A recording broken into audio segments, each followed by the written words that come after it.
마가복음 16장 17절, 18절 두 구절인데 우리 다 같이 한 목소리로 함께 읽도록 하겠습니다. 시작. 믿는 자들에게는 이런 표적이 따르리니 곧 저희가 내 이름으로 귀신을 쫓아내며 새 방언을 말하며 뱀을 잡으며 무슨 독을 마실지라도 해를 받지 아니하며 병든 사람에게 손을 얹은즉 나으리라 하시니라. 아멘. 할렐루야. 우리 박연호 목사님 나오실 때 심차게 우리 아멘으로 한번 화답하도록 하겠습니다. 다 같이 기도드리겠습니다. 거룩하시고 존귀하신 하나님 아버지, 두렵고 떨리는 마음으로 이 자리에 섰습니다. 과거에 더럽고 추했던 내 모습을 돌아본다면 감히 신성한 강대상에 설 수도 없지만 오직 주님을 증거하고자 이 자리에 왔습니다. 단지 재미나 호기심으로 듣지 않게 하시고 주님을 더욱 뜨겁게 사랑할 수 있도록 성령님이시여 이 시간 함께하여 주시옵소서. 감사드리옵고 예수님의 이름으로 기도드리옵나이다. 아멘. 반갑습니다. 조금 전에요, 인사만 잘해도 호감을 산다라고 말씀하셨는데 저는 평소에 조금 달리 생각하거든요. 호감을 사는 게 아니라 인사만 잘해도 밥 먹고 산다. 저는 항상 그렇게 평소에 생각을 하고 있었어요. 어쨌든 외부 강사가 오면 평소보다 특별히 길게 하는 거 아시죠? 어떠한 어려움이 있어도 끝까지 인내하게 되시기 바랍니다. 어떤 운동을 굉장히 좋아하는 남자가요, 비행기를 타고 하늘 높이 올라갔어요. 높은 데 올라갔을 때 등에 낙하산을 탁 메고 폼나게 뛰어내렸어요. 이 낙하산은 어떻게 돼야 될까요? 펴져야 돼요. 낙하산이 펴지지 않으면 이 사람은 그냥 떨어져서 죽게 되거든요. 낙하산은 언제나 펴져야 돼요. 그런데 이 낙하산과 마찬가지로 언제나 펴져야 되는 것이 한 가지 더 있어요. 그것이 무엇이냐? 바로 저와 여러분의 인상이에요. 인상이 펴지지 않으면 인생이 펴지지 않거든요. 자, 낙하산과 인상은 펴져야 산다. 시작. 낙하산과 인상은 펴져야 산다. 지금 인상이 덜 펴진 상태에서 말씀하시는 분들이 있으세요.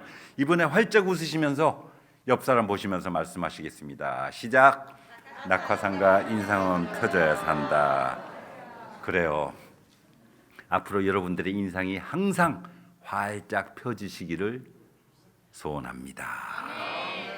저는요, 사람이 한평생 살아가면서 가장 중요한 것은 만남이라고 생각을 합니다. 우리가 예수님을 만나서 천국 구원을 얻게 됐고 이렇게 영원히 평안하게 살아갈 수 있다는 것이 얼마나 큰 복인지 아세요?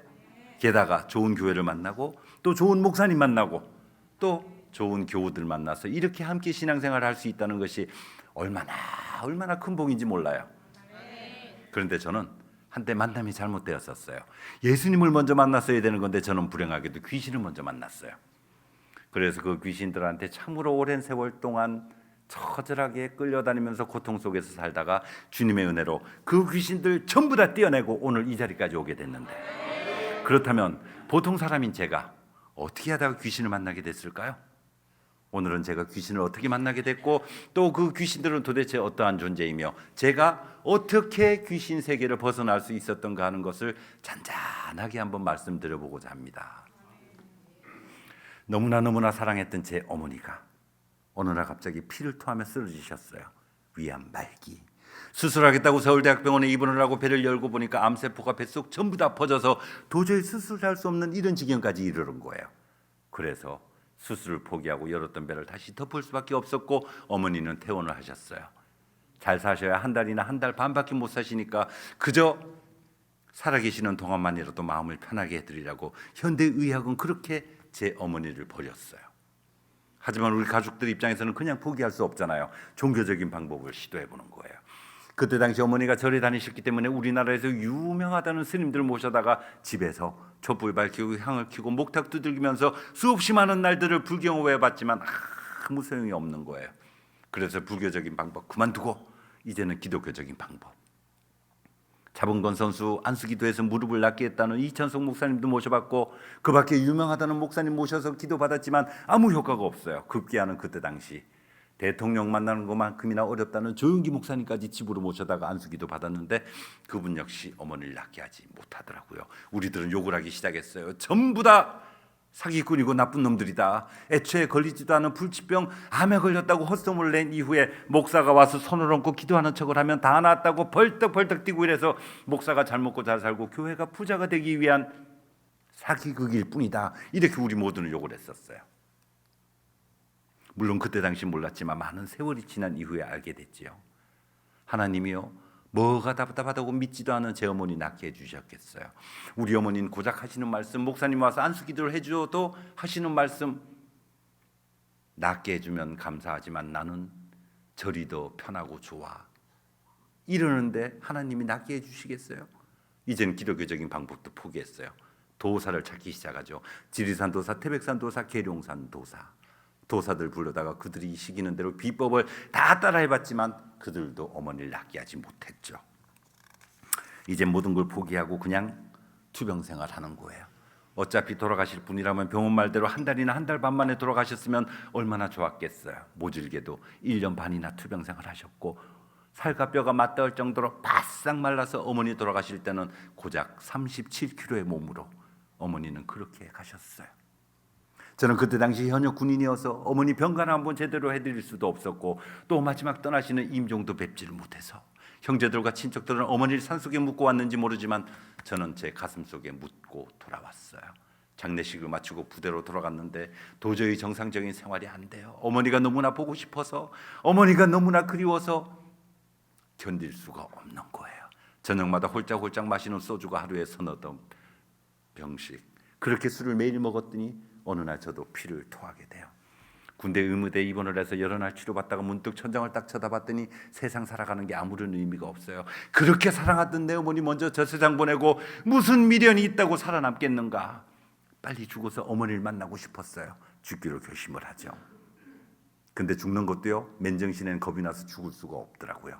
그래서 술을 잔뜩 마시고 큰 길가에 앉아서 한참을 기다리다가 때마침 맞은편에서 오는 큰 트럭을 보고 냅다 뛰어들었는데 술을 너무 많이 먹어서인지 출발이 좀 늦었나 봐요.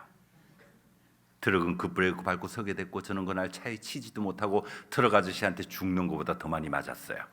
그리고 부대로 돌아와서 생각을 바꾸죠. 아니야, 죽어도 곱게 죽어야 돼. 내가 차에 치여서 머리통 부서지고 팔다리 잘라지고 이러면 어쩌면 어머니가 물러볼지 몰라. 그래, 죽어도 곱게 죽자 해서 약을 사 모으기 시작해요. 수면제, 신경안정제, 감기약, 기침약 잔뜩 사다가 한꺼번에 입안에 털어놓고 삼키기 시작해요.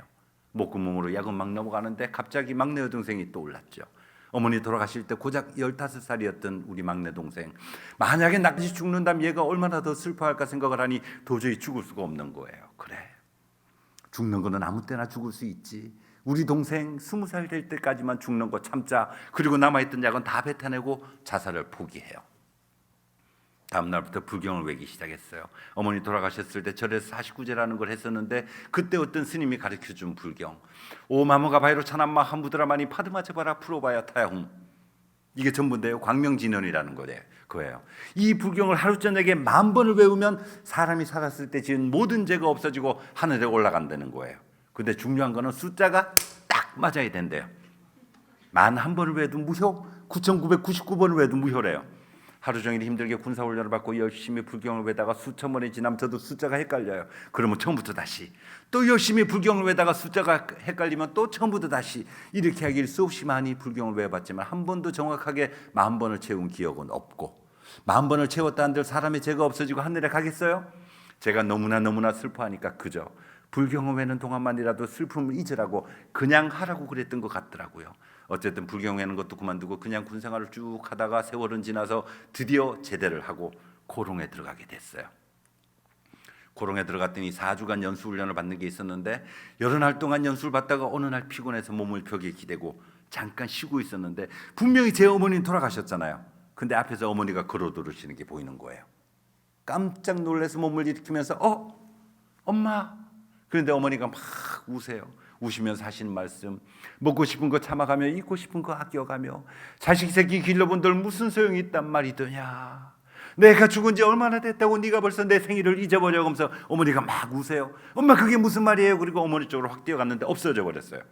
깜짝 놀라서 달력을 찾아보고 수첩을 뒤져보니까 음력 6월 열이틀, 정말 제 어머니 생신인 거예요. 기가 막혔죠. 누구보다도 어머니를 사랑한다고 생각했는데, 누구보다도 효자라고 생각하며 살아왔는데 어머니 돌아가시고 그 첫 번째 생신마저 잊어버리는 천하의 부류막심한 놈이었어요. 정신을 차리고 담을 넘어서 밖으로 나갔어요. 원래 믿지 않는 사람들은 사람 죽으면 돌아오는 첫 번째 생신 해드리는 법이거든요. 그래서 음식점에 가서 숟가락을 바공기에 거꾸로 꽂아두고 젓가락을 반찬 위에 여기저기 옮기고 다녔더니 음식점 주인이 장사한데 죽겠는데 재수없게 미친놈들 왔다고 막 화를 내요. 사정 이야기라고 싹싹 빌어서 어머니 첫 번째 생신을 그렇게 차려드렸고 다시 회사에 들어와서 남은 연수 기간을 마치고 본사에 배치를 받게 됐는데, 저는요 그때 봤던 그 어머니가 그 당시에는 정말 제 어머니인지 알았거든요. 아니에요. 제 어머니가 아니었고 제가 최초로 본 귀신이었던 거예요. 사타마귀 귀신은 사람의 가장 약한 부분을 속이고 들어오거든요. 저는 그때만 해도 어머니 얘기만 나오면 바로 눈물을 쏟아내고 슬퍼하니까 귀신들이 어머니 모습을 하고 나타나서 저를 속이려고 했었던 거죠. 제사만 봐도 확실하게 알아요. 제가 예수님을 믿기 전에는 집에서 제사를 할 때 제사상 뒤에 돌아가신 조상들이 근엄하게 탁 앉아 있는 걸 봤거든요. 근데 제가 예수님을 믿은 이후에 보니까 옛날에 봤던 그 조상들 하나도 없고 어디서 왔는지 정체도 알 수 없는 시커먼 귀신들이 제사상 뒤에 와서 앉아 있더라니까요. 그제서야 그래 우리가 다 속았던 거구나 하는 것을 확실하게 알게 됐어요. 어쨌든 연수를 마치고 본사에 배치를 받고 근무를 하게 됐는데, 한동안 근무를 하다 보니까 또다시 어머니가 궁금해지기 시작해요. 우리 어머니 정말 착하게 사셨는데 거지가 와도 절대 그냥 보내는 법이 없고 밥이라도 먹여보내고 돈이라도 집어주고 보냈던 우리 엄마, 왜 그런 몹쓸 병에 걸려서 돌아가셨을까? 하늘에 가서라도 편안하게 잘 계셔야 되는데 하면서 너무나 어머니가 궁금한 거예요.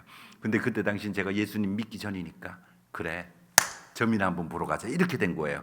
그때 당시 서울의 미아리, 정릉, 신촌, 연세대학교 근처에 무당집이 많았는데 어딜 갈까 고민을 하다가 그래도 대학 근처 무당이 조금은 더 똑똑할 거야 해서 연세대학교 앞으로 갔어요. 그랬더니 어린애 귀신을 모시고 있다는 동자서원이라는 무당집이 나와요. 여기 딱 들어갔더니 무당 아줌마가 얼마나 무섭게 생겼는지 몰라요.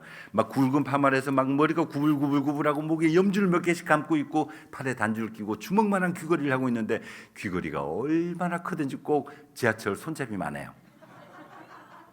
근데 놀랍게도 이 무당 아줌마가 저를 보더니 더 무서워해요. 저를 보자마자 자기 손톱으로 자기 목을 쥐어뜯으면서 숨 막혀 죽으니까 여기 들어오지 마 해서 전 무당집 안방에 들어가지도 못했죠.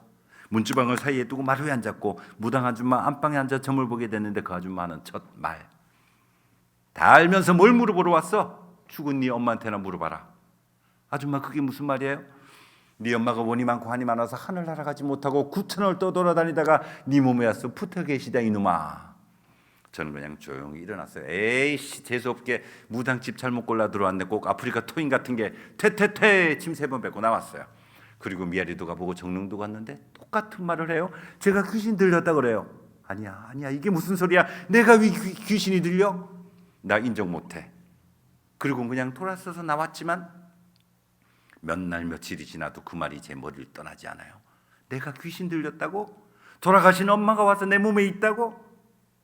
몇 번 그렇게 고민을 하다가 내가 너무 싸구려 무당집을 가서 그런가 봐. 한 번을 가도 좀 비싼데 찾아가 보자 해서 국무총리 공간 앞에 가면 휘파람 부는 여자가 있다 그러더라고요. 여길 또 물어물어 찾아갔더니 여기 역시 똑같은 데다. 제가 귀신 들린 거 확실히 맞고요. 그 신을 받아들이지 않으면 신병에 걸려서 시름시름 앓다가 죽게 되고 제가 죽는 걸로 끝나면 그나마 다행인데 제가 죽은 이후에 누님이나 어린 여동생이 저 대신에 무당을 해야 된다는 거예요. 그 소리가 제 발목을 붙잡았어요. 그날부터 수없이 많은 밤을 눈물 콧물 범벅이 되면서 고민하다가 결심을 하죠. 누나나 여동생이 무당하는 것보다는 차라리 내가 희생을 하자 해서 드디어 내림굿을 받아요. 이때가 1984년 음력 7월 5일. 이렇게 내림굿을 받고 귀신들하고 소통하기 시작했어요. 귀신들이 눈에 보이기 시작했고 귀신들하고 이야기할 수 있는 이런 상태가 된 거예요. 전 여기까지만 되면 모든 게 해결될지 알았는데 이때부터 새로운 고통이 시작이 돼요. 사람을 보면 저도 모르게 말이 막 튀어나와요. 정육점에 고기 사러 갔다가 고기 자르는 주인 아저씨 이렇게 쳐다보다가 저도 모르게 한마디 하죠. 야, 이 새끼야, 조심해라, 손가락 잘린다. 그랬더니 주인 아저씨가 때려 죽인다고 쫓아나와요. 회사 생활하다 어제까지 분명히 날씬했던 여직원이 오늘 보니까 배가 남산만해요. 고개를 털고 눈을 비비고 또 쳐다봤는데 금방이라도 아기를 낳을 것 같은 거예요. 회의실로 불러서 물어봤어요. 대단히 실례 말씀인데 혹시 임신하지 않았습니까? 이게 어디 시집도 안 간 처녀한테 물어볼 말이에요. 근데 이 여직원이 깜짝 놀라면서 뒤로 주저앉아요. 저 다음 달에 결혼해요. 임신한 거 사람들한테 말하지 말아주세요. 복도 지나가다 아무나 남자 직원 만나면 또 한마디 하죠. 야, 인마, 넌 열심히 일해봤자 소용없어. 곧 잘려. 또 다른 남자 직원한테 넌 빨리 회사를 그만두고 유학을 가야 출세. 말이 막 튀어나와요. 근데 제 입에서 나오는 말들이 맞는지 틀리는지 저도 몰라요. 세월이 지나가 봐야 아는 거잖아요. 하지만 맞고 안 맞고 이전에 이렇게 말을 막 하다 보면 회사에서 정신병자 취급받고 잘릴까 봐 입술을 꽉 깨물고 참기 시작해요. 그러고는 다시 무당들을 찾아다녀요. 날 이렇게 만든 게 무당들이니까 이런 걸 막을 방법도 틀림없이 있을 거야 해서 정말 유명한 무당들을 찾아다니죠. 작두굿을 잘해서 인간문화재가 됐다는 김금화 씨도 찾아가 보고, 일본 와세대 대학에서 초청국까지 했다는 상도동의 우옥주 보살도 찾아가 보고, 자기 아들 미국 하버드 대학 졸업시켰다는 창신동의 탁보살도 찾아가고, 하지만 가는 곳마다 답은 똑같아요. 사람이 어떻게 신령님을 이겨? 괜한 고생하지 말고 빨리 받아들여. 미칠 것만 같았어요. 저요, 무당하고 싶지 않았거든요. 저 정말 무당하고 싶지 않았거든요. 아니야. 그래, 서울에만 용환점정이 있는 건 아닐 거야 해서 팔도를 찾아다녀요. 경상도의 깔꼬리보살, 전라도의 쪽지게보살, 충청도의 멍보살. 이상한 거는 지방으로 내려갈수록 무당집 이름이 그렇게 촌스러워요. 그래도 답은 똑같아요. 결국은 제가 이겨내지 못하고 마지막에 무당이 된다고. 이렇게 전국을 돌아다니면서 흘린 눈물이 시냇물을 만들고 강을 만들죠. 미친놈처럼 전국을 이렇게 돌아다니다가 우연히 어떤 스님 출신 법사를 만나게 됐어요.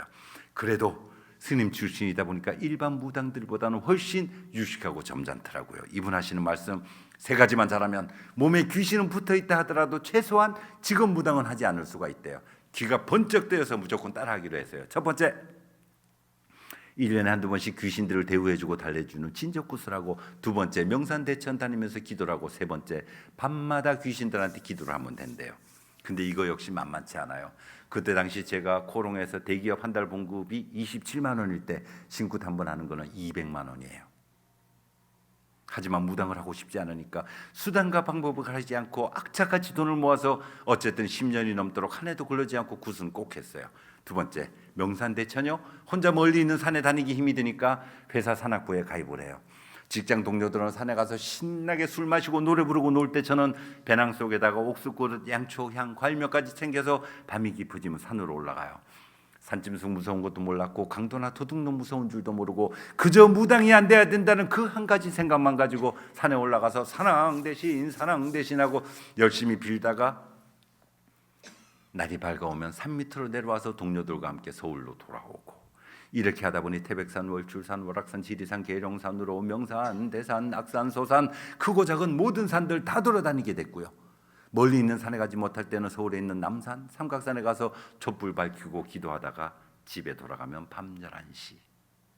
저녁밥 먹고 잠깐 쉬다가 새벽 1시쯤 되면 다시 무릎 꿇고 기도하기 시작해요. 이렇게 시작된 기도는 새벽 5시까지 하죠. 아침에 회사 가야 되니까 2시간 반이라도 잠을 자야 될 거 아니에요. 건강이 나날이 나빠져요. 구탈도 마련하겠다고 맛있는 거, 영양가 있는 거 한 번도 먹어본 적이 없고, 정말 밤이 맞도록 귀신들한테 기도하고 이러니까 건강이 나빠질 수밖에요. 그런데 제가 건강이 나빠지는 더 큰 진짜 이유는 사실은 다른 데 있더라고요. 사탄, 마귀, 귀신이 뭐를 먹고 사는지 아세요? 사람의 영과 혼과 육을 뜯어먹고 살아요. 그렇기 때문에 제가 굿을 하면 할수록, 산기도를 다니면 다닐수록, 밤마다 귀신들한테 기도를 하면 할수록 그 어둠의 세력은 저의 온몸에 뼈 마디마디마다 창자나 이런 모든 내장기관에 귀신들이 자리를 잡게 되니까 건강이 나빠질 수밖에요. 무당 아줌마들 특별히 막노동 안 하거든요. 집에 앉아서 징치면서 경만해도 툭하면 코가 얼고 입술이 터지는 이유가 귀신들이 사람의 영혼과 육을 뜯어먹고 살기 때문에 그런 거예요. 어쨌든 이렇게 직업 무당이 되지 않으려고 처절하게 영적 전쟁을 하면서 살아왔던 그 10수년 생활 동안에 우리나라의 큰 무당, 나라 무당들도 많이 알게 됐지만 저는 그보다 더 큰 사실들을 알게 됐어요. 귀신들이 가지고 있는 여러 가지 특징이요. 그 첫 번째 특징은 신경질이에요. 저는 무당 아줌마들이 배운 게 없고 태생이 천에서 툭하면 짜증내고 싸움하고 신경질 부리는 줄 알았는데 아니요. 우리 같은 보통 사람도 누구나 귀신 들리면 그렇게 신경질 내게 되는 거예요. 그러니까 혹시라도 여기 앉아 계신 여러분들 중에서 평소에 신경질 잘 내는 분이 있으시면 특별히 조심하시기 바랍니다. 옆 사람 얼굴 쳐다보시지 마시고요. 본인 스스로 판단하시기 바랍니다. 두 번째는 거짓말을 엄청 잘해요. 돌아서면 들통날 거짓말들도 이들은 마치 진실인 것처럼 당당하게 거짓말해요. 세 번째, 남을 비판하고 이간질을 해요. 무당이 적게는 4명에서 많게는 10명이 한 팀이 돼서 구슬하는데 같이 모여 앉아있을 때는 기가 막히게 서로들 칭찬하고 띄워주거든요. 이야, 김보살 요새 영빨 기가 막히네. 그러고 칭찬해주다가 그 사람이 잠깐만 자리 비면 저 여자 요새 바람난 거 알아? 어떤 놈하고 사귄데 글쎄 바로 욕을 하기 시작해요. 불안해서요, 화장실도 마음대로 못 가요. 자리만 비면 욕을 하니까. 자, 네 번째, 질투가 엄청나게 많아요. 남이 하는 거 무조건 다 따라해야 돼요. 반지 사는 거부터 뭐 선글라스 사는 거, 모든 거 남이 하는 거 좋아 보이는 건 다 따라하는 게 귀신의 특징이에요. 다섯 번째, 사람만 보면 수단과 방법을 안 가리고 구슬하라고 강요하고 이렇게 시키는 거예요. 대표적인 구슬로는요, 여탐굿이 있어요. 결혼을 앞둔 젊은 여자가 찾아오면 100% 이굿을 시켜요. 너는 몸에 살이 있기 때문에 그 살을 풀지 않고 시집을 가게 되면 3년 안에 사별하거나 생이별하게 돼. 너는 남편 잡아먹을 팔자야. 내 말대로 되지 않으면 내 손에 장을 지대라 그러는데 어떤 여자가 찝찝해서 구슬 안 하겠어요? 이것만 하는지 아세요? 사업하는 사람이 오면 내년도 운맞이 구슬해라, 재수 구슬해라 라고 시키고, 어떤 여자가 찾아오면 남편 바람기 재워주는 구슬하라 그러고 애인 띄워주는 구슬하라 그러고 심지어는 대수대명굿도 해요. 불치병에 걸려서 다 죽어가는 사람이 찾아오면 그 사람 대신에 아무나 다른 사람이 대신 죽게 되는 대수대명굿. 옛날에는요, 지피나 이런 걸로 허수아비를 만들어 놓고 막 찌르고 하면서 그런 굿을 했는데 80년대 초에는 주로 살아있는 닭을 이용을 했어요. 살아있는 닭을 3배로 한 겹, 2겹을 싸고 중간중간에 100원짜리 동전 끼워 넣어요. 저승가는 노잣돈이라고요. 그리고 앞에 불을 활활 타오르게 피워놓고는 이 살아있는 닭을 칼로 찔렀다 뺐다 하는 거예요. 닭은 피를 흘리면서 고통스러워하는데 이 닭을 또 불에 넣었다 뺐다 하는 거죠. 닭이 최대한 고통을 많이 겪을수록 그 고통 겪는 순간에 사람의 암세포가 녹아내린다고 믿는 거예요. 이런 짓을 한다고 사람이 병이 나을 리도 없지만 낫고 안 낫고 이전에 이렇게 잔인한 짓까지 서슴지 않고 하는 세력들이 바로 귀신들인 거죠. 여섯 번째, 음란해요. 물론 이건 100% 다는 아니에요. 근데 제가 알기로는 거의 대부분이 바람을 펴요. 자기 남편이 있어도 자기 아내가 지혜롭고 착하고 아름다워도 애인들을 가지고 있어요. 하나만 있는지 아세요? 2, 3, 4까지 가지고 있는 사람도 봤어요. 머리가 좋아서인지 시간표 짜서 만나서인지 어쩜 이렇게 들키지도 않고 잘도 만나는지 몰라요. 이렇게 귀신들의 나쁜 점을 알게 되면 될수록 저도 제 몸에 있는 귀신 다 떼어내고 보통 사람으로 살고 싶었어요. 저도요, 정말 귀신 세계에서 벗어나서 평범하게 살고 싶었어요. 근데 혹시라도 귀신 떼어내다가 잘못돼서 내 가족에 해코지라도 할까 봐 그게 무서워서 귀신 세계를 벗어날 수가 없었죠. 이때 멍든 가슴은 정말 하나님 말고는 아무도 모르세요. 이렇게 처절하게 살고 있던 중에 제 주변에 사건들이 터지기 시작해요.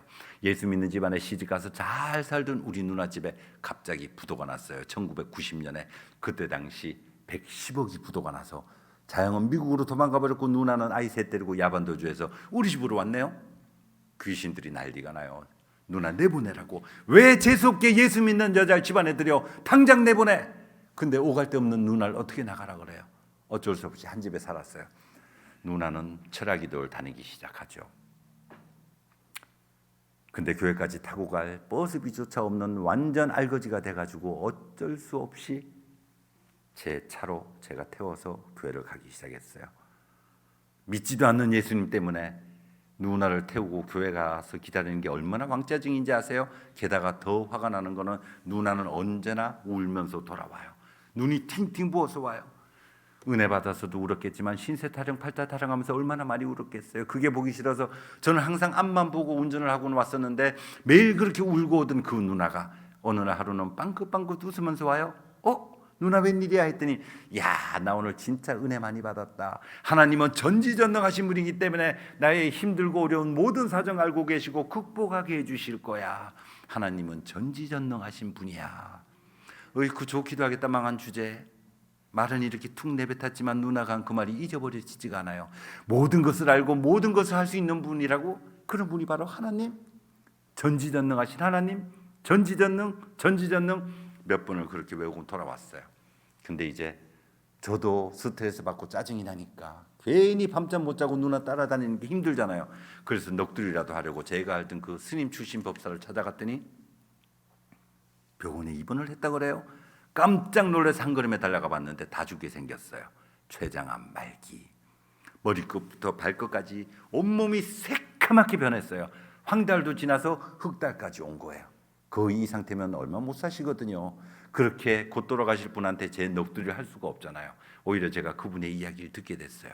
그분이 저한테 하시는 말씀, 이복의 동생, 지금부터 내가 하는 말 잘 듣게. 내가 평생을 법사 생활하면서 귀신들을 얼마나 잘 숨겼는가. 그런데 내 꼴이 이게 뭐야. 나 다 죽게 되지 않았나.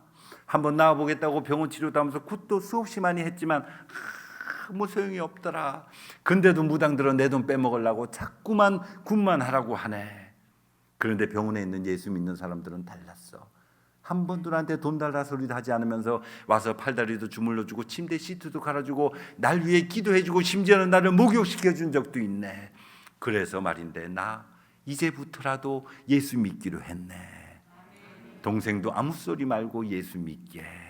전 속으로 생각했어요. 그래, 사람 죽을 때 갖고 오면 헛소리 한다 그러더라. 이렇게 생각을 했는데 저는 그날 그분을 만난 게 마지막이었어요. 그분은 채 며칠이 지나지 않아서 돌아가시게 됐고, 돌아가시기 전에 극적으로 병상 세례를 받아서 지옥의 문턱에서 천국권을 얻게 됐어요. 할렐루야. 감사하게도 그분의 아들, 딸은 하나는 아프리카 선교사로 나가서 활동도 하고 하나는 주일학교 교사가 되고 이렇게 다 반듯하게 잘 커서 지금 다 50대가 됐더라고요. 그런 사건이 있은 이후에 저한테는 더 엄청난 사건이 기다리고 있었어요. 그때 당시 유치원에 다니던 우리 아이, 어느 날 저를 보자마자 반갑게 뛰어오면서 소리쳐 물어요. 아빠, 무당이 뭐야? 깜짝 놀랐어요. 너 그 소리 어디서 들었어? 아빠, 우리 반에 집지하에 무당이라는 사람이 사는데 왜 어른이 맨날 둥그런 쇠를 두들기고 방울을 흔들고 울고불긋한 옷을 입고 벌떡벌떡 뛰고 춤을 추는데 이게 뭐하는 사람이야? 얼떨결에 툭 튀어나온 대답. 무당은 귀신들하고 친하게 지내고 귀신이 시키는 대로 하는 사람이야. 아빠, 그러면 무당은 나쁜 사람들이네. 아빠는 무당들하고 친하게 지내면 안 돼. 알았지? 그리고 지방으로 뛰어들어가요. 그 아이의 뒤통수에다 대고 네 아빠도 무당이 될지도 모른단다. 이 말을 할 수가 없잖아요. 소리 없이 눈물이 흘러내려요. 현관문을 열고 밖으로 나가서 어린이 놀이터에 앉았는데 하염없이 눈물이 쏟아져요. 저요, 내 새끼한테 무당의 자식이라 소리 남겨주고 싶지 않거든요. 어떡하지? 거기서 놀이터에서 혼자 한참을 울다가 여러 가지 생각을 해요.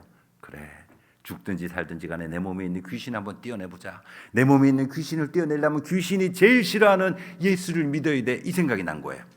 근데 너무나 무서웠죠. 만약에 제가 귀신을 떼어내겠다고 예수님을 믿기 시작하면 귀신하고 예수님하고 막 싸울 거 아니에요. 만약에 예수님이 지면 저는 죽어요.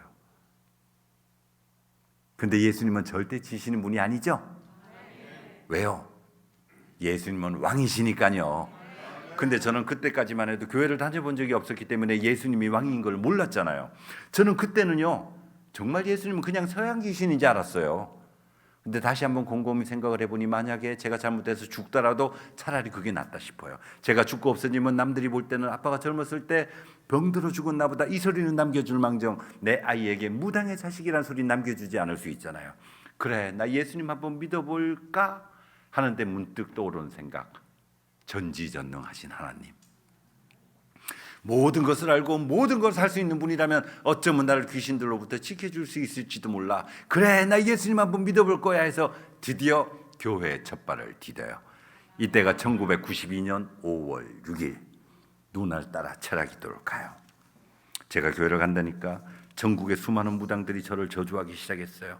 네가 감히 신령님을 버리고 다른 신을 섬겨? 3년 안에 네가 피똥 싸며 죽게 될 거야. 수많은 무당들이 저를 협박을 했는데, 죽기는 왜 죽어요? 이렇게 쌩쌩하게 살아있는데, 예수 믿은 지 30년이 넘도록 건강하게 살아있잖아요. 교회를 열심히 다녔어요. 귀신을 떼어내야 되니까. 저는 정말 목숨 걸고 교회를 열심히 다녔어요. 그랬더니 귀신이 하나씩 둘씩 없어지더니 어느 순간 귀신들이 없는 거예요. 물론 제가 처음 교회 나올 때는 귀신들이 저를 물고 꼬집고 핥고 때리고 협박하지만 저를 죽이기까지 못하더라고요. 귀신들이 나타날 때마다 저는 더 열심히 교회를 가니까 점점 없어져요.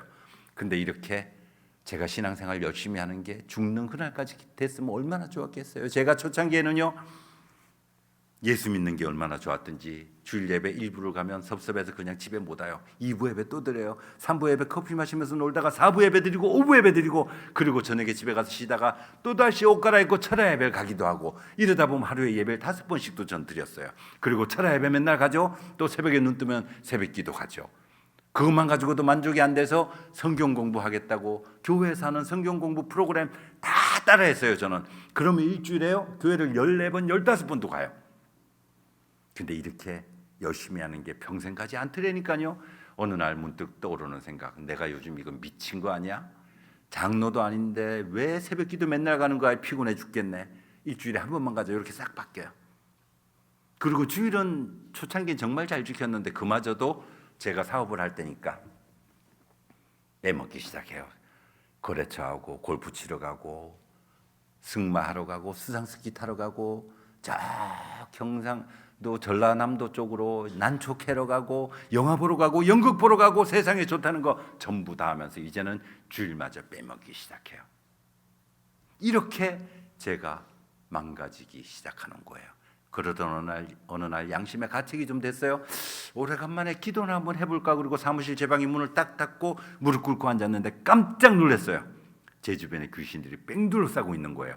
그러더니 갑자기 확 달라들면서 목을 조르고 머리를 물었어요. 앞에 있는 귀신이 덤비면서 얼굴을 물었어요. 귀신이 물면 아플까요? 안 아플까요? 안 물려보셔서 모르시죠? 이거는 영적인 체험이기 때문에요.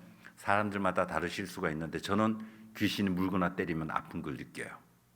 예를 들면 여러분들이 꿈속에서 어떤 싸나운 개가 막 따라와서 콱 물었다고 생각해 보세요. 깨고 나면 아무것도 아니지만 꿈속에서는 그러고 아픈 것처럼 느끼죠? 이런 것처럼 저는 아프더라니까요.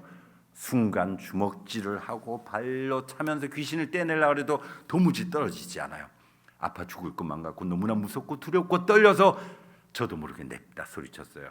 나사렛 예수의 이름으로 명하노니 사탄 마귀는 떠나갈지어다. 얼마나 효과가 있는지도 몰라요. 정확하게 이렇게 하는 건지도 저는 몰랐어요. 그저 교회 다닐 때 목사님들이 성령 집회나 부흥회 때 하시는 말씀 들은 거 그것만 가지고 냅다 소리를 쳤더니 여기 물고 막 매달려 있던 귀신이 저만큼 나와서 팍 개구리 나자빠지듯이 떨어지는 거예요. 내가 더 놀랬죠. 이야, 환상적이네. 덤벼 한꺼번에 다 덤벼. 니들로는 완전히 죽었어.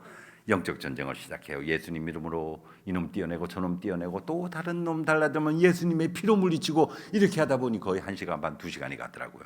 저요 산으로 들로 10수년을 돌아다녔으니 제 몸에 귀신이 좀 많았겠어요. 그 많던 귀신들 전부 다 예수님 이름으로 물리치고 나니 세상에 줄 수 없는 평안을 느끼면서 뜨거운 눈물을 흘러내려요. 하나님 아버지 감사합니다. 저 같은 놈도 구해주시는군요. 만왕의 왕이시고 전지전능하신 하나님이라는 말이 진짜 맞네요. 하나님 아버지 감사합니다. 이런 영적인 체험들을 하면서 놀라운 사실을 알게 됐어요. 사탄 마귀 귀신은요, 우리가 절대로 무서워하거나 두려워할 대상이 아니고 단지 조심하고 경계할 대상이라는 거죠. 귀신이 나타나서 우리를 공격할 때 우리는 언제든지 예수님 이름으로 팍 물리치면 되잖아요. 근데 문제는 귀신이 보이거나 느낄 수 있는 사람은 귀신이 나타났을 때 바로 예수님 이름으로 물리치면 되지만 보이지 않는 분들은 어떻게 하실 거예요? 여러분들 눈에 귀신이 보이세요? 안 보이면 어떡하실 거예요?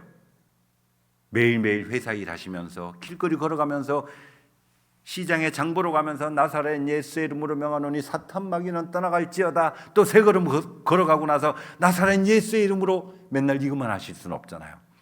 귀신이 안 보이는 분들은 도대체 어떻게 해야 되지? 수없이 많은 날을 고민을 하다가 제가 드디어 방법을 찾아냈잖아요. 귀신이 나타나서 우리를 공격할 때 그때 예수님 이름으로 물리치는 것보다 더 좋은 방법은요, 애초에 저와 여러분들 근처에 귀신들이 의심도 못하게 하는 게 최고잖아요. 귀신이 여러분들 근처에 절대 가까이 못 오게 하는 방법 가르쳐 드릴까요?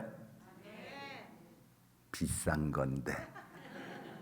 좋아요. 제가 오늘 안산 대신교회 특별히 가르쳐 드릴 테니까요, 밖에 나가시면 다른 교회 분들 가르쳐 주시지 마세요.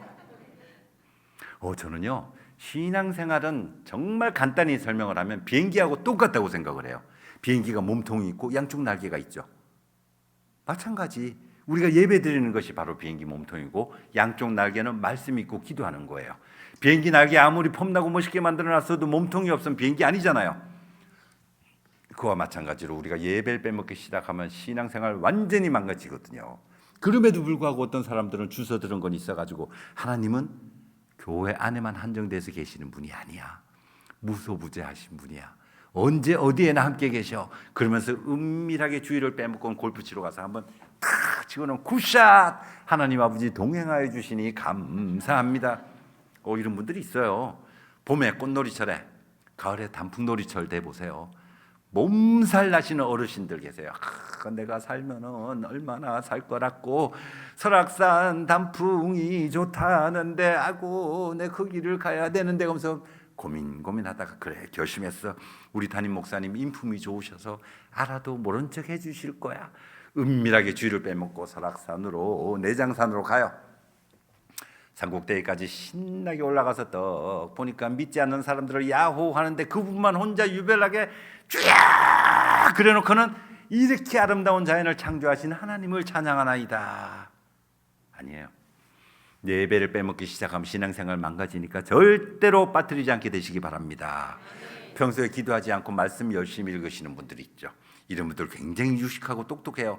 아는 소리도 하고 한 번씩 잘난 척도 해요. 근데 기도를 하지 않고 그냥 말씀만 읽으셔서는 절대로 그 크신 하나님의 사랑을 알 수가 없어요. 절대로 우리 주 예수 그리스도의 그 따뜻하신 임재하심을 느낄 수가 없어요. 신앙생활은 머리로만 하는 게 아니고 가슴으로도 해야 되거든요. 그와 반대로 평소에 말씀을 읽지 않고 기도만 열심히 하시는 분들, 이런 분들 너무나 위험하죠. 말씀을 읽지 않고 그냥 기도만 하시는 분들, 기도 한번 시키면 정산유수예요. 막 혓바닥에 오토바이 엔진 달아놓은 것처럼 다다다다다다다 얼마나 잘하시는 거 몰라. 근데 말씀을 읽지 않으면 언제 사탄 마귀 귀신에게 속아 넘어갈지 몰라요. 언제 이단 종교에 빠질지 몰라요. 1992년 그때 당시 다미성교회라고 있었어요. 자기들은 전부 다 죽지 않고 산채로 하늘로 들려 올라간다 그랬어요. 휴거된다 그랬어요. 그 말에 속아서 전 재산 갖다 바치고 직장 그만두고 학교 자퇴하고 전부 다 모여서 단체 생활하면서 그 교주의 말을 따라다가 10월 28일 깨끗하게 목욕 재개하고 흰옷으로 갈아입고 밤 12시 땡 할 때 전원이 팔을 쫙 들었는데 한 사람도 못 올라갔잖아요. 그 사람들이 왜 속았는지 아세요? 말씀을 읽지 않아서 그래요. 딱 한 줄만 읽었어도 마지막 날을 하늘의 천사도 아들도 모르고 오직 아버지 하나님만 아시느니라. 노아의 때와 같이 인자의 임함도 그러하리라. 요거 한 줄만 읽었어도 그러 이단 사이비 교주한테 속아 넘어가지 않죠. 저는요, 아무리 유명한 사람이 말해도 이 성경 말씀에 위배되는 얘기하면 절대로 믿지 않거든요. 바로 이거예요. 간단한 원리. 우리가 예배드리고 말씀 읽고 기도하면 저와 여러분 근처에 사탄 마귀 귀신 이단들이 얼씬도 못하게 되리라 믿습니다. 이렇게 쭉 신앙생활 하다가 저도 전도 가고 싶었어요. 조폭을 전도하기 시작하고 교도소를 찾아다녀서 강도 살인범들한테 복음을 전하고 섬으로 다니면서도 복음을 전하고 전도의 눈을 뜨기 시작한 거예요. 저는 사실요, 초신자 때 왜 전도가 전도를 해야 되는지 잘 몰랐어요. 그냥 장로님, 권사님들이 아유 잘했어 이렇게 칭찬해 주는 그게 좋아서 전 솔직히 그래서 전도하기 시작했어요. 태능 선수촌의 국가대표 선수들 전도하고 축구 선수들 전도하고 조폭을 전도하고 연예인들 전도하고 그렇게 미친 듯이 전도하고 다니기 시작했어요. 그래서 두목급도 전도하고 그 중간 보스들 뭐 가족이 입원했다 그러면 제가 또 쫓아가서 기도해주고 복음을 전하고 누구 조폭 가족이 돌아가셨다 그러면 또 장례식장 가서 기도해주고 이러다 보니 그들 중에 여러 명을 제가 전도해서 교회에서 세례받기도 했고 수많은 전국의 이제 조폭들을 알게 됐고요. 이렇게 쭉 신앙생활을 하다가 어느 날 TV를 보게 됐어요. 전 사실 축구 선수를 한 적이 없었기 때문에 선수를 아는 사람이 없었는데 이영표 선수가 우연히 눈에 딱 들어왔어요. 체격이 큰 것도 아니고 근데 축구를 제법 잘하네. 되게 착하게 생겼네. 그냥 이 생각. 그리고는 한 가지 더 드는 생각은 저 선수도 예수 믿었으면 좋겠다. 단지 그 한 가지 생각으로 제가 쓴 책을 소프로 보냈어요. 그랬더니 연락이 와서 만나게 된 거예요. 만난 당일날 세상 표현으로 하면요, 거품 물고 복음을 전해갖고 그날 바로 영접 기도를 시켰고 그 이후로 이제 최태욱 선수, 김동진 선수, 기성용 선수 또 키가 우리나라 선수 중에 제일 큰 김신욱 선수도 만나고요. 전국의 프로 선수 약 80명 이상을 알게 됐고 청소년 국가대표 감독을 했던 김상호 감독도 제가 만나서 일주일에 한 번씩 1년 반 동안 1:1 양육을 시켰고 그 1년 반 동안에 초신자를 이독을 성경 이독을 시켰고요. 축구 선수들에게 끊임없이 복음을 전하기 시작하는 거예요. 그래서 FC 서울 같은 경우는 제가 7년간 일주일에 한 번씩 성경 공부를 가르쳤고 전북 현대도 서울에서 그 익산까지 제가 차 몰고 내려가서 2주에 한 번씩 예배 인도를 하고 울산 현대 KTX 타고 내려가서 또 복음을 전하고 이렇게 하기 시작하는 거예요.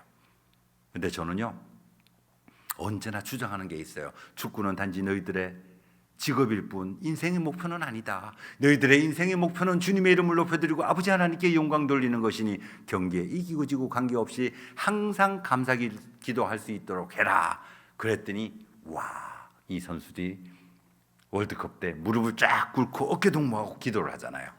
그거 보고 저 심장 터지는 줄 알았어요. 그러다가 방송 카메라가 가까이 떠오니까 이영표 선수 옷을 쫙 뒤집고 지저스라고 쓴 거 내보였거든요. 이것도 우리는 물론 사전에 의논했었어요. 선수들이 물어요. 한글로 쓸까요? 영어로 쓸까요? 야, 한글로 쓰면 안 돼. 전 세계 가보니까 영어로 쓰자. 그럼 뭐라고 써요? I love Jesus? 아니면 Jesus loves you? No. 글자 수가 많으면 카메라 멀리서 잡으면 뭐 써놨는지 모르잖아. 그냥 지저스라고 뒤딱 크게 쓰자. 이렇게 해서 월드컵을 맞이한 거예요. 저 월드컵을 비롯해서 정말 예수님 믿고 나서 수지 맞았죠. 놀라운 사실 하나 알려드려요. 이제는 손흥민 선수도 예수님 믿어요. 거기는 제가 전도한 거 아니고 이제 손흥민 선수 친구가 독일 마인츠에서 뛰는 이재성 선수인데 이재성하고 뭐 기성용하고 영국에 있는 다른 분들이 함께 복음을 전해서 예수 믿는데요. 경기하기 전에 자세히 살펴보면 항상 똑바로 서가지고 중얼중얼 기도하고 경기 시작하는 거 볼 수가 있어요. 얼마나 감사한지 몰라요. 만약에 제가 예수님을 믿지 않았으면 어떻게 됐을까요? 어쩌면 지난 밤에도 계룡산 계곡이나 태백산에 가가지고 혼자 울면서 귀신들한테 끌려다니고 있었을지 모르잖아요. 우리 주님이 얼마나 감사한지 아세요? 한 가지 확실한 거는요, 우리 주님은 저와 여러분들에게 늘 복 주시기를 원하시고 또한 우리 당대에 복을 주시지 않으면 우리의 자손을 통해서라도 복을 주시는 분이 바로 우리 하나님이에요. 그러니 생각하면 생각할수록 얼마나 감사하고 고마운 분이세요. 이렇게 쭉 신앙생활하다가 제가 최초로 간증을 하게 됐어요. 1995년 12월 5일 크리스마스 전도 집회 때 간증을 했더니 갑자기 바빠져요. 원래 알던 사람도 아닌데 저한테 막 전화가 오기 시작해요. 어느 날 어떤 여집사님 전화 와서 하시는 말씀, 그때 제가 집사 때죠. 집사님, 우리 애가 요번에 대학교 시험 치는데요, 여기 중에 어디 넣으면 합격할까요? 우리의 생년월일은 몇 년 몇월 며칠이에요. 시까지 알려드려야 돼요. 우라통 터져요. 점잖은 체면에 화를 낼 수도 없고 차분하게 대답을 해드렸어요. 집사님도 기도하실 수 있잖아요. 저한테 묻지 마시고 하나님께 직접 기도드려 보세요. 지혜를 주시고 응답 주실 겁니다. 전화기를 내려놓고 와, 가슴이 체한 것처럼 꽉 막히는 거를 어찌할 수가 없어요. 그날 혼자 또 철학기도 가는 거예요. 주여 삼창을 하고 쥐야 통성기도 하고 그러고 나면 막힌 게 쑥 내려가는 것 같아요. 집사님만 연락 오는지 아세요? 권사님도 오세요. 사무실을 어떻게 알았는지 문을 빼꼼 열고 들어오시면서 하시는 말씀, 내가 여기 찾아온 거 진짜 비밀인데 용하다면서? 그러면서 들어오세요. 용하기는 뭐 언제 멍석 깔아서 용하게? 왜 오셨느냐 그랬더니 그분 딸 시집 보내는데 속궁합 좀 봐달라고. 그래서 저는 일부러 작전상 최대한 무서운 얼굴을 했어요. 빨리 돌아가시게 하려고. 돌아가세요. 저 그런 거 보는 사람 아니에요. 근데 하나도 안 무서워하시네요. 소파에 떡 앉으시면서 하시는 말씀, 속궁합 봐주기 전엔 못 가네. 1시간, 2시간이 지나도 안 가세요. 어떻게 해요? 제가 접죠. 속궁합 봐드렸잖아요. 어떻게 봐드렸는지 아세요? 먼저 4가지 여쭤봤어요. 첫 번째, 두 사람 다 예수님 잘 믿습니까? 둘 다 건강합니까? 성격이 잘 맞습니까? 취미가 비슷합니까? 4가지 여쭤봤더니 권사님 고개를 까웃하시더니 다 맞는 것 같아 그래요. 전생연분입니다. 결혼식이세요. 제가 이렇게 사주팔자 속궁합 봐드렸어요. 실제로 이렇게 보면 돼요. 사주팔자가 얼마나 엉터리인지 제가 과학적으로 알려드려 볼까요? 사주팔자는요 2시간 간격으로 봐요. 자시가 몇 시에서 몇 시죠? 자시. 밤 11시에서 새벽 1시가 자시예요. 축시가 새벽 1시에서 3시. 인시가 3시에서 5시. 이렇게 2시간 간격으로 사주팔자를 보는데 오늘날 아이들이 얼마나 태어나느냐 하면 1초에 3명 이상이 태어난대요. 그러면 2시간이면 21,600명이 태어나요. 그렇다면 이 같은 시간대에 태어난 21,600명이 사는 게 똑같아야 되잖아요. 있을 수가 없는 일이죠. 제 친조카가 쌍둥이거든요. 근데 하나는 지금 의사인데 하나는 목사가 됐어요. 이래도 사주 믿으시겠어요? 옛날에 김대중 대통령이 대통령 됐을 때 사주팔자가 똑같은 사람을 PD 수첩이지 어디가 찾아보니까 저 강원도에서 평생을 농사 지으신 분인데 얼마나 고생을 많이 했든지 손바닥을 카메라에 딱 비춰주는데 곰발바닥 같아요. 김영삼 대통령하고 사주팔자 똑같은 사람을 또 방송에서 한번 찾아봤더니 서울역 앞에 노숙자 하더라고요. 이래도 사주 믿어요?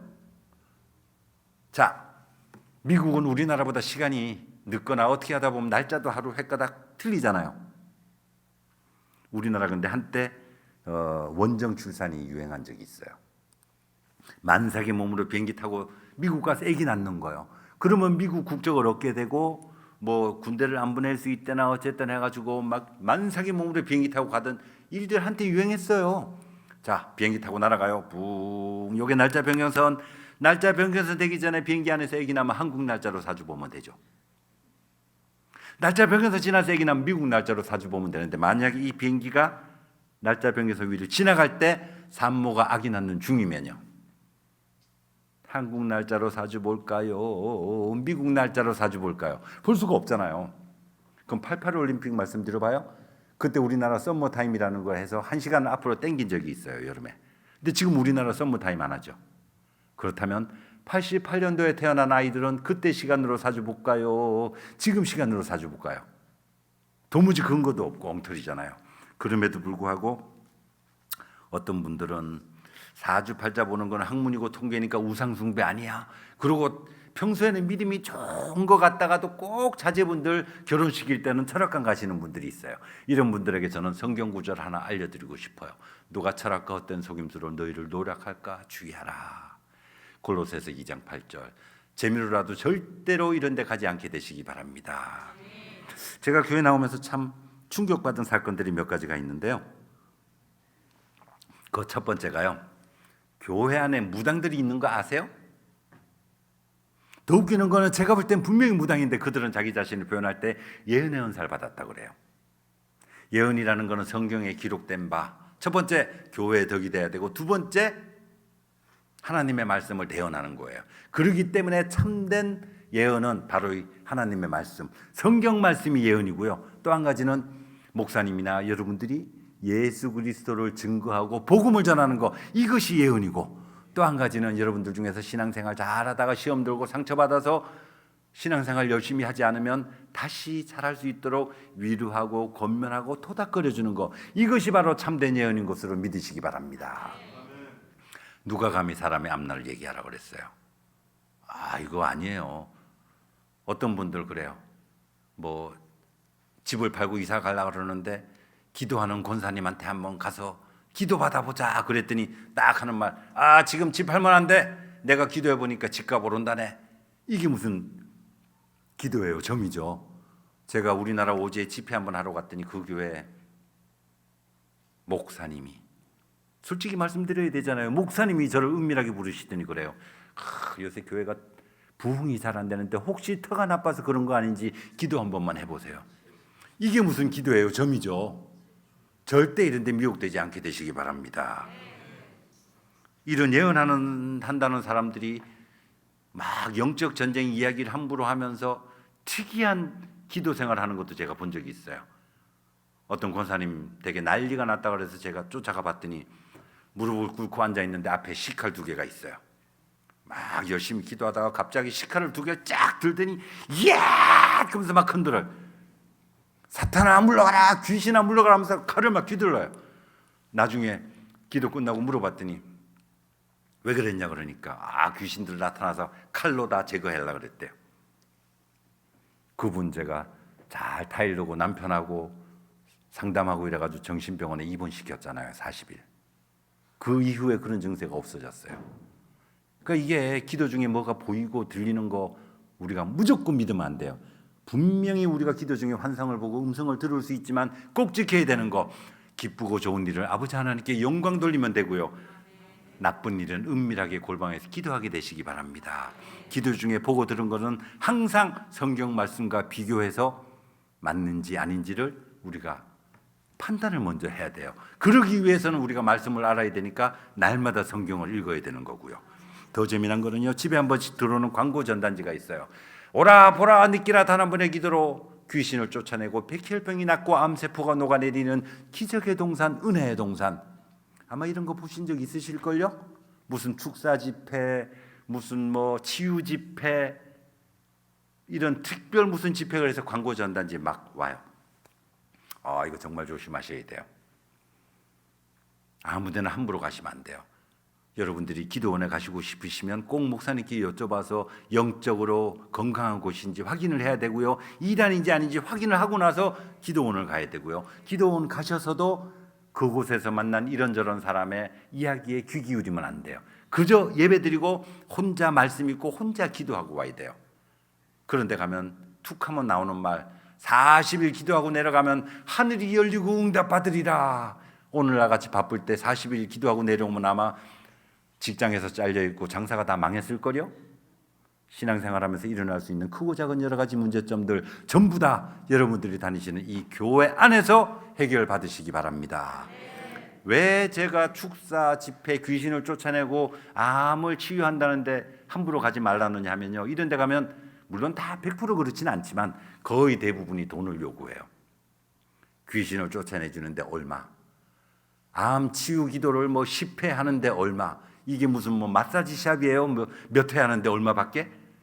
성경에 기록된 바 은사 그저 받았으니 그저 주라 했거든요. 기본적으로 누가 기도를 해주고 뭐 해준다 그러면서 돈을 요구하는 거 전부 다 가짜. 이런 데 속지 않게 되시기 바랍니다. 믿는 자들에게는 이런 표적이 따르니 곧 그들이 내 이름으로 귀신을 쫓아내며 새 방언을 말하며 뱀을 집어올리며 무슨 독을 마실지라도 해를 받지 아니하며 병든 사람에게 손을 얹은즉 나으리라. 은사자들에게는 이런 표적이 따르리니 아니에요. 믿는 자들에게는 이런 표적이 따르리니. 여기 계신 여러분 모두가 예수님 이름으로 귀신을 쫓아낼 수 있어요. 여기 계신 여러분 모두가 병든 사람에게 손을 얹고 기도하면 낫게 할 수 있어요. 병원 치료하면서 함께 기도하면 기적이 일어나고 역사가 일어나거든요. 은사는 사모하시되 절대로 은사자들은 찾아다니지 않게 되시기 바랍니다. 이렇게 쭉 신앙생활 하다가 어느 날 TV를 봤어요. 전 이상하게 TV보다 은혜 잘 받네요. 선교 프로그램을 우연히 보게 됐어요. 심장이 뛰기 시작했어요. 가슴이 터질 듯이 뛰기 시작했어요. 이야, 얼마나 믿음이 좋으면 저렇게 오지에 가서 복음을 전하지.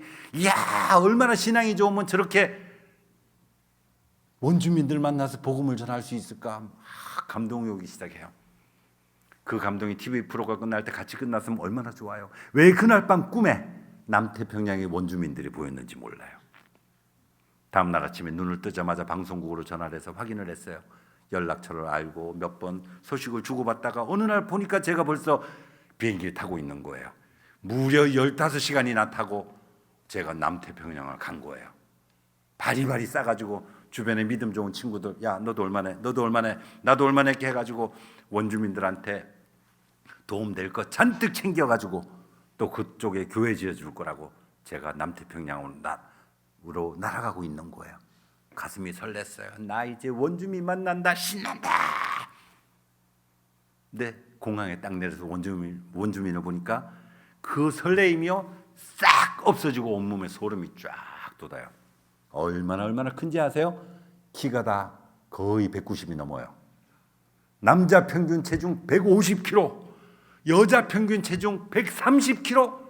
우와, 손가락을 딱 보니까 손가락 한 개 한 개가 전부 다 진주햄 소세지 같아요. 여기 담임 목사님 거기 가시면 완전 영양실조예요. 게다가 더 무서웠던 거는요, 지금은 안 먹는다지만 몇십 년 전까지만 해도 그들의 할아버지 할머니가 사람도 먹었댔잖아요. 전 속으로 제가 저를 마인드 컨트롤 체면하기 시작했어요. 나는 빼빼 말라서 저 사람들이 보기에 맛없게 보일 거야. 난 괜찮아. 그러면서 이제 남태평양에서 당분간 있었는데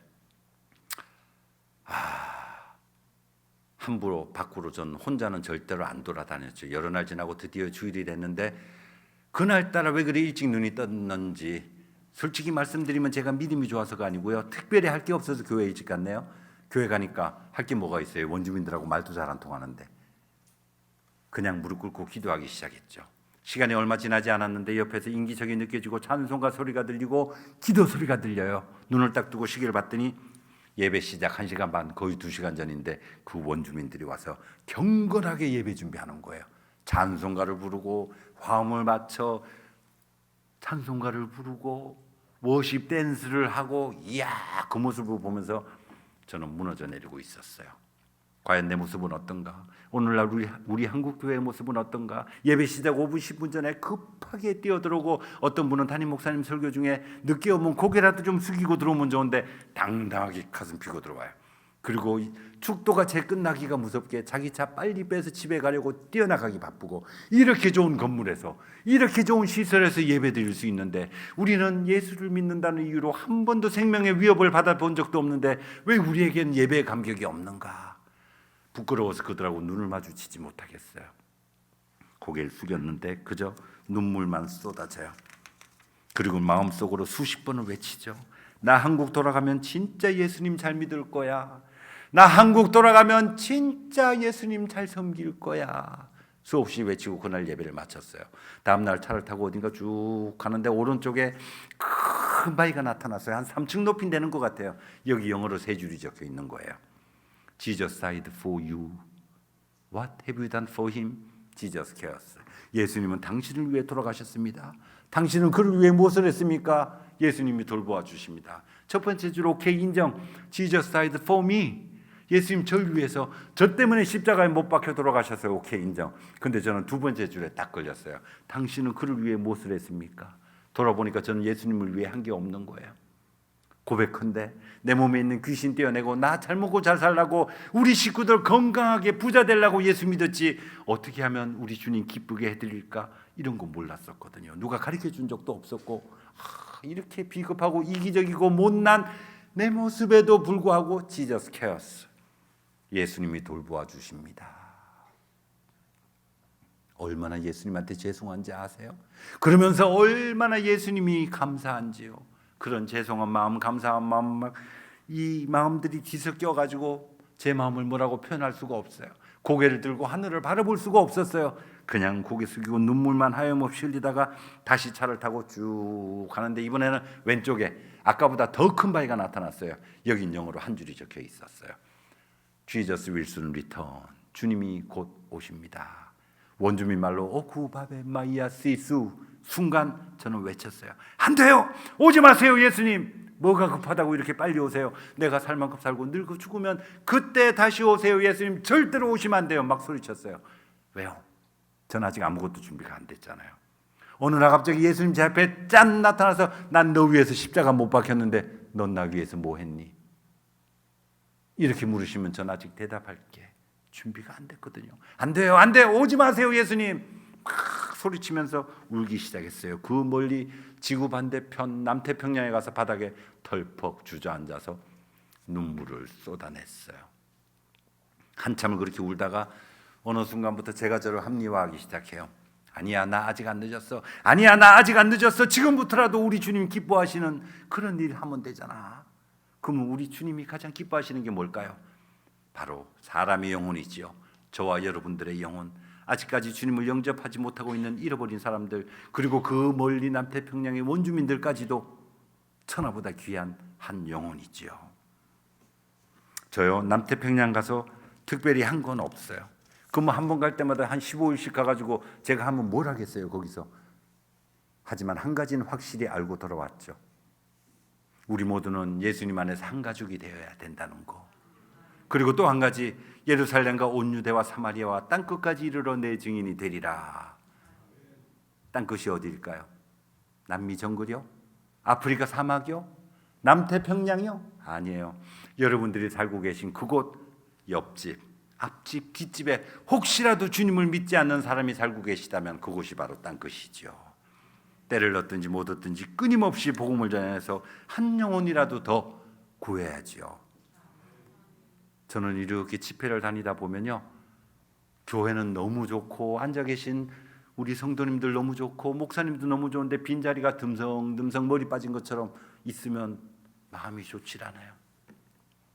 빈자리 하나 없이 꽉꽉 채워서 함께 주님을 찬양하고 그랬으면 좋겠어요. 단지 머리 숫자 채우자는 게 아니에요. 함께 구원받고 함께 천국에 가자는 거죠. 근데 한 가지는 꼭 아셔야 돼요.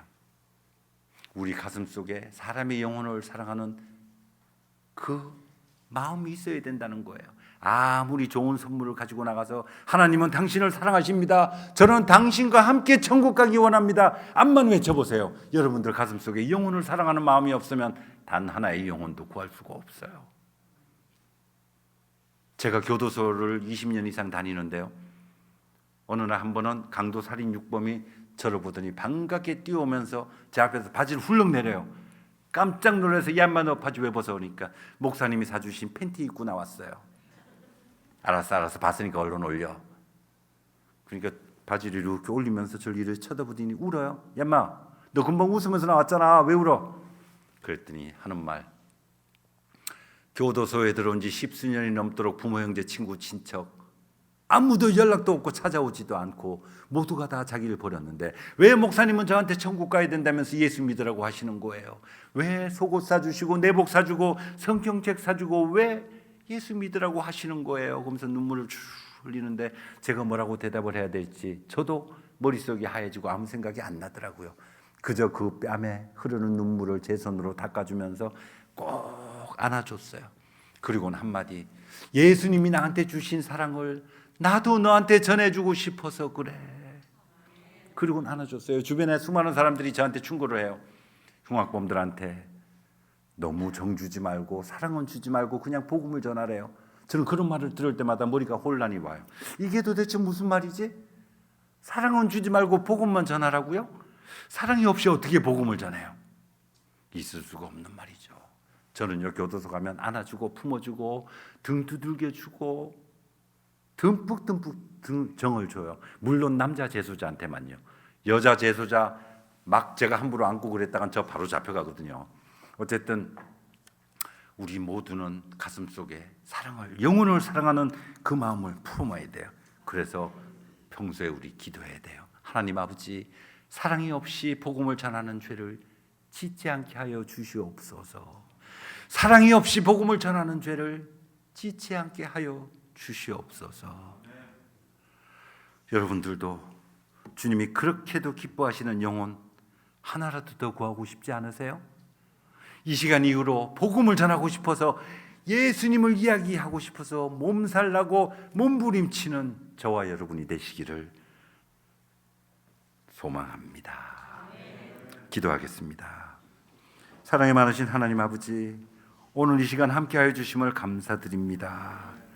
한순간의 감동으로 스쳐 지나가지 않게 하시고 언제나 영혼 구원에 대한 뜨거운 가슴을 갖게 하여 주시옵소서. 주님을 사랑합니다. 예수님의 이름으로 기도드리옵나이다. 아멘.